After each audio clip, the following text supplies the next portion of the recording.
अब तो तुझे यकीन आया कि मैं हूँ। राजनी,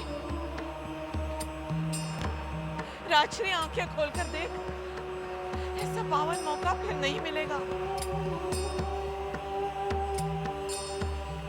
दमयंती, ये शुभ अवसर सिर्फ तेरे लिए आया है। जिस तरह महाभारत में अर्जुन को ये मौका मिला था, उसी तरह इस युग में तेरे नसीब में ये लिखा है। तेरे अलावा मुझे ना तो कोई देख सकता है, ना ही सुन सकता है। अच्छा, फिर तुम ही बताओ, तुमने जब भी इस पृथ्वी पर जन्म लिया है, सत्य की रक्षा की है। अरे ये बुढ़िया बातें किससे कर रही है? दिखाई तो कोई दे ही ना रहा। तो लगता है बुढ़िया पगला गई है। अत्याचारियों का संहार किया है, करवाया है। फिर इस जन्म में ही अपने परिवार की रक्षा तुम नहीं कर रहे हो, क्यों? मेरे होते हुए मेरे परिवार या मेरे पिता का अनिष्ट ना हुआ है, ना ही होगा। पर दमयंती, मैं कर्मों को नहीं रोक सकता। मेरा परिवार हो या पूरा संसार, वो अगर मेरे साथ भी रहें तो अपने कर्म और उसके निर्णय स्वयं देने होंगे। और जो कर्म स्वयं करेगा, उस कर्म का फल भी तो पाएगा ना दमयंती। मेरे अशोक ने ऐसा कौन सा बुरा कर्म किया है जिसकी सजा तुम उसे दे रहे हो? कर्म फल कर्मों के हिसाब से ही मिलता है। अशोक ने मुंह में अंधे होकर, यानी विकारग्रस्त होकर, बिना पढ़े जो हस्ताक्षर किए थे, ये उसी कर्म का फल है। यानी अशोक को सजा मिल रही है अपनी माँ से प्यार करने की, और उनके लिए कोई सजा नहीं है जिन्होंने उसी माँ को धोखे पे धोखा दिया, अपनी मर्यादाएं तोड़कर उसका अपमान किया, उसे घर से निकाल दिया और अशोक का सब कुछ छीन लिया। अत्याचारी ना तो रावण बचा था, ना ही कंस। तो फिर ये कैसे बचेंगे दमयंती? इन्हें भी अपने कर्मों का फल मिलेगा, पर विधि का अपना विधान होता है और समय का चक्र अपनी ही गति से घूमता है। मेरे घर देर है, अंधेर नहीं। आज से इन अत्याचारियों का विनाश काल शुरू हुआ। अब तक इन्होंने जो भी किया है, इनके साथ वही होगा। ये जैसा करेंगे वैसा भरेंगे, और संसार में सभी के साथ विधि का यही नियम चलता आया और चलता रहेगा। हर युग में मैं बुराई का अंत करता आया हूं, और इस युग में भी करूंगा। और जो मनुष्य विकारों से दूर रहेगा, इस युग में भी सदा उसके साथ रहूंगा। तथास्तु।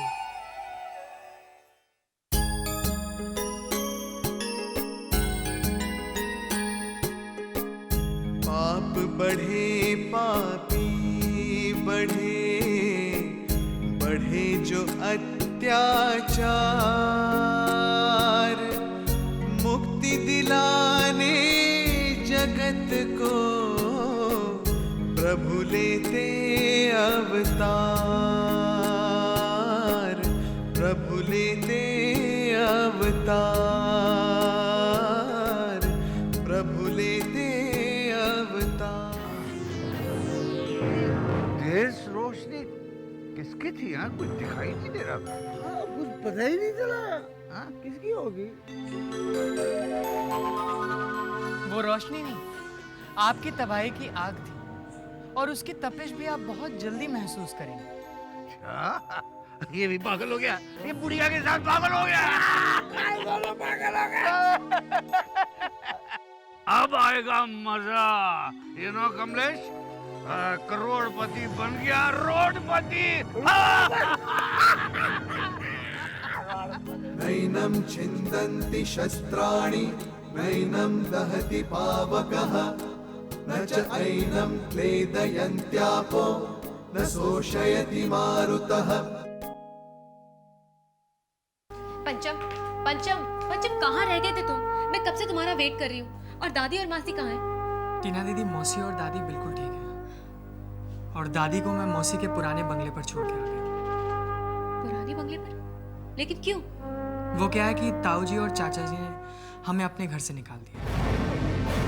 क्या? ऐसा कैसे कर सकते हैं वो लोग? वो सब मैं आपको बाद में समझाऊंगा, लेकिन अरे, आप लोग कहाँ रह गए थे? क्या वो डॉक्टर डैड तो ठीक है ना?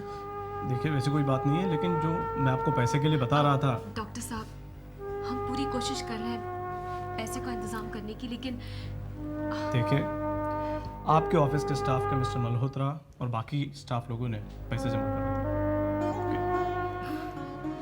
पंचम, टीना दीदी, मैंने आपसे कहा था ना, डैड के अच्छे कर्म जरूर काम में आएंगे।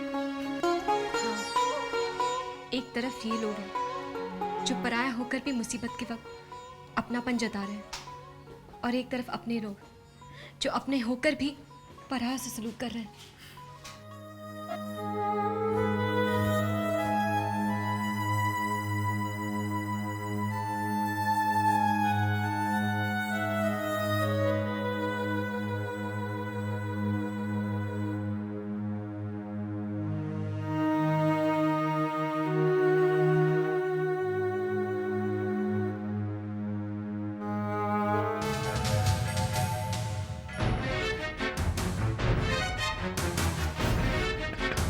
प्रियंका, प्रियंका दरवाजा खोलो।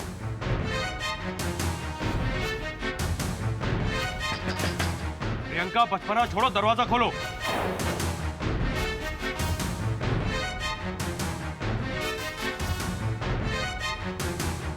प्रियंका बेटा,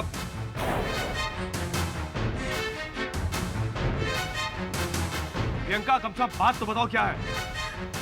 आप लोग सुनने और समझने की हद को पार कर चुके। आपकी औलाद होने से बेहतर है मैं मर जाऊं।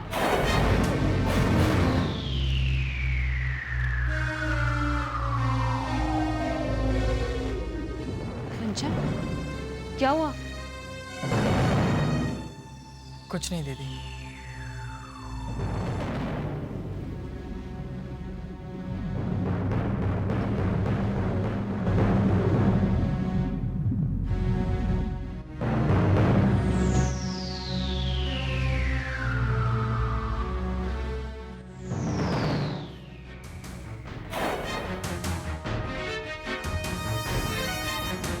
प्रियंका, प्रियंका बेटा बात सुनो, बचपना मत करो। प्रियंका, दुःखेषु न उद्विग्नमनः सुखेषु विगतस्पृहा वीतरागभयक्रोधः स्थितधीरमुनिर उच्यते। दीदी, ऐसा मत करिए। तुम यहाँ? नीचे उतरिए प्लीज। जब तुम जाओ यहाँ से, मुझे मर जाने दो। दीदी, मरना सबको है, लेकिन आप जो मौत चाहती हैं वो पाप है। मेरा तो जन्म ही इस पाप के घर में हुआ है, पाप की कोख में। आपका जन्म आपके वश में नहीं था, लेकिन ये कर्म आपके वश में है। जाओ यहाँ से। दीदी, मेरी खातिर दीदी समझने की कोशिश कीजिए।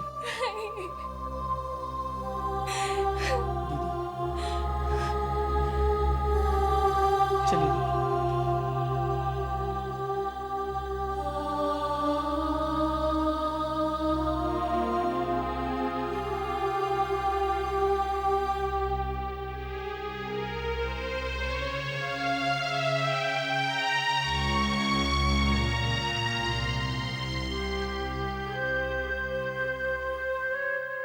प्रियंका, दीदी, आप आत्महत्या क्यों करना चाहती हैं?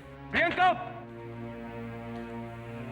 मतलब मैं वही बन जाऊं जिस नाम से धर्म मुझे पुकारता है, लेडी विभीषण। लेकिन ऐसा करने से दुनिया तो यही सोच। दुनिया ने तो ये भी कहा है कि अगर विभीषण नहीं होते तो भगवान राम रावण को नहीं मार पाते। इसलिए भले ही भगवान राम ने बुराई का अंत किया, लेकिन भगवान राम का साथ देकर विभीषण ने भी वही स्थान पाया। परिवार के भेद दुनिया पर जाहिर नहीं करने चाहिए, ये सही है, लेकिन पाप को देखकर भी आंखें मूंद लेना ये भी बहुत बड़ा पाप है। प्रियंका, इस संसार में जो भी जीव जन्म लेता है उसके कुछ कर्म होते हैं, और वो सारे कर्म सिर्फ वही जीव कर सकता है। आपके भी कुछ कर्म हैं जो सिर्फ आप ही कर सकती हैं दीदी, और कोई नहीं कर सकता। और मैं जैसा कहूंगा वैसा करना भी होगा।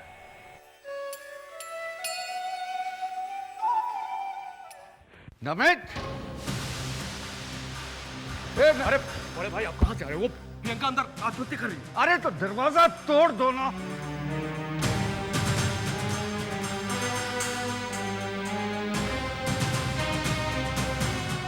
तुम तो कह रही थी कि आत्महत्या करेगी। अरे मैंने खुद देखा था इसको। प्रियंका, मैं गुड नाइट।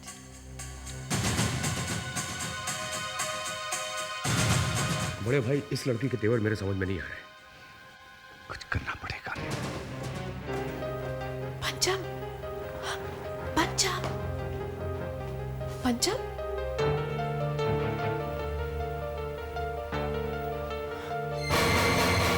कहाँ चला गया ये?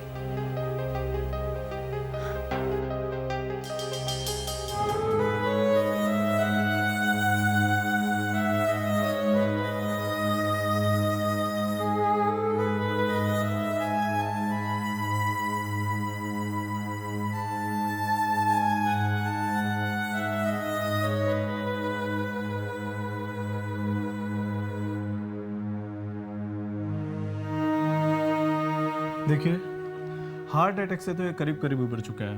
अब इनकी जान को कोई खतरा नहीं, लेकिन पैरालिसिस में कोई इंप्रूवमेंट नजर नहीं आ रहा। Excuse me.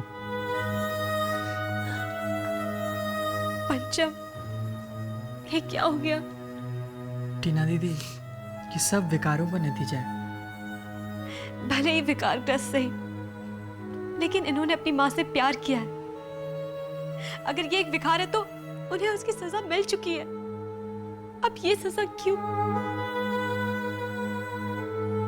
क्यों पंचम, क्यों? क्यों इन्हें ये सजा, क्यों?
दुःखेषु न उद्विग्नमनः सुखेषु विगतस्पृहा वीतरागभयक्रोधः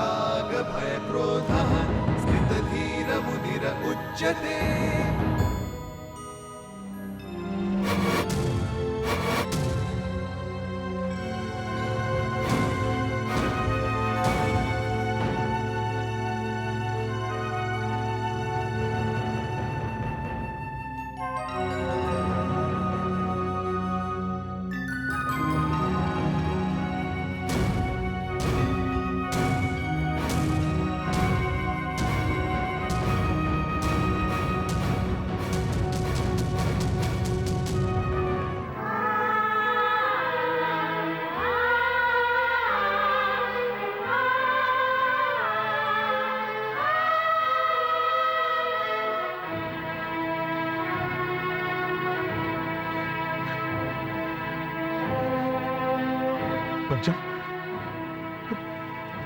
पंचम मैं ठीक हो गया। डॉक्टर साहब, पेशेंट ठीक हो गया। क्या बात कर रहे हो? हाँ सर।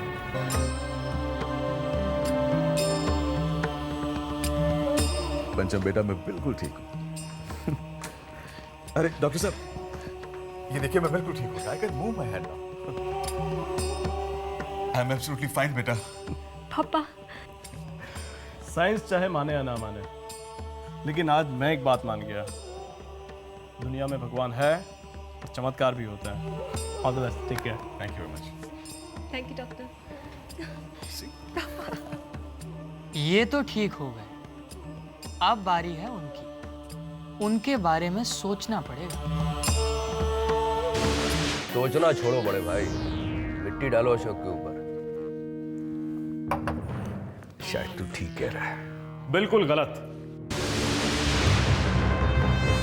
मैं नमित की इस बात से इत्तेफाक नहीं रखता हूं। मेरा सोचना यह है कि दुश्मन जब तक पूरी तरह से खत्म ना हो जाए तब तक उस पर से नजर हटाना बेवकूफी है। Welcome brother Joe. No Namit, he is not welcome. ये हमसे पैसे मांगने आया होगा। कह दो इसके दफ्तर में कल पैसे पहुंच जाएंगे। बड़े भाई बात तो सुनो। जब आपको इसकी सच्चाई पता चलेगी ना तो आप इसे गले लगा कर पप्पी दे दोगे। क्यों? किस खुशी में? वो इस खुशी में गारंटी पेपर्स के साथ अशोक भाई साहब के प्रॉपर्टी के पेपर्स पे सिग्नेचर कराने का आइडिया इसी ने लेखा को दिया था। जी हाँ। जी हाँ किशोर साहब, और आपके लिए खुशखबरी और। गारमेंट्स का जो ऑर्डर कैंसिल हो गया था, दरअसल वो कैंसिल नहीं हुआ है, अब भी हमारे ही पास है। यस। इधर आ बैठ दोस्त। सॉरी मिसअंडरस्टैंडिंग हो गई। आप यार, लेकिन सिंघानिया साहब तो कुछ और ही कह रहे थे। नहीं। भाई साहब ने वो सब कुछ इसलिए किया था ताकि अशोक इस पोजीशन में आ जाए, क्योंकि हम लोग इस बात का आइडिया हो गया था कि आपकी फैमिली में ऐसा कोई है जो ये इंफॉर्मेशन लीक कर रहा है। इसीलिए हमने आप लोगों को कॉन्फिडेंस में नहीं लिया, आप पर उल्टा प्रेशर डालने की चाल चली और ये चाल कामयाब हो गई। भाई जवाब नहीं सिंघानिया साहब का है। कहाँ हो छुपे रुस्तम? भाई साहब दरअसल एक जरूरी काम के सिलसिले में आउट ऑफ टाउन। चल ठीक है, चल पहले ड्रिंक तो ले। Cheers for the gentleman of the jury. वाह, बहुत खूब। ये यहाँ क्या कर रहा है? शायद ये अपने लूले लंगड़े बाप के इलाज के लिए चंदा मांगने आया है।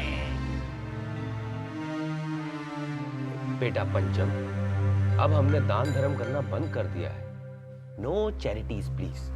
दान धर्म करने की आपकी औकात कब थी चाचा जी? पंचम, तेरी तो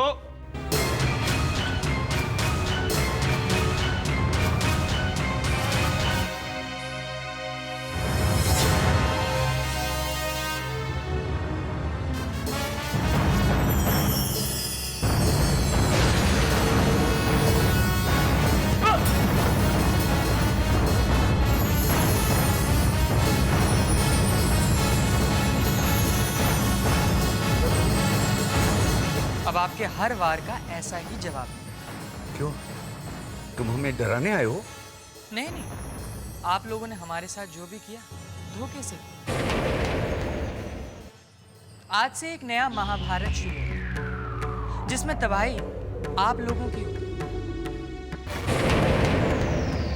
आपकी, आपकी और आपकी। और ये बात आप लेखा चाची को भी बता दीजिए, उन्हें तो बहुत अच्छी तरीके से समझ आ जाएगी।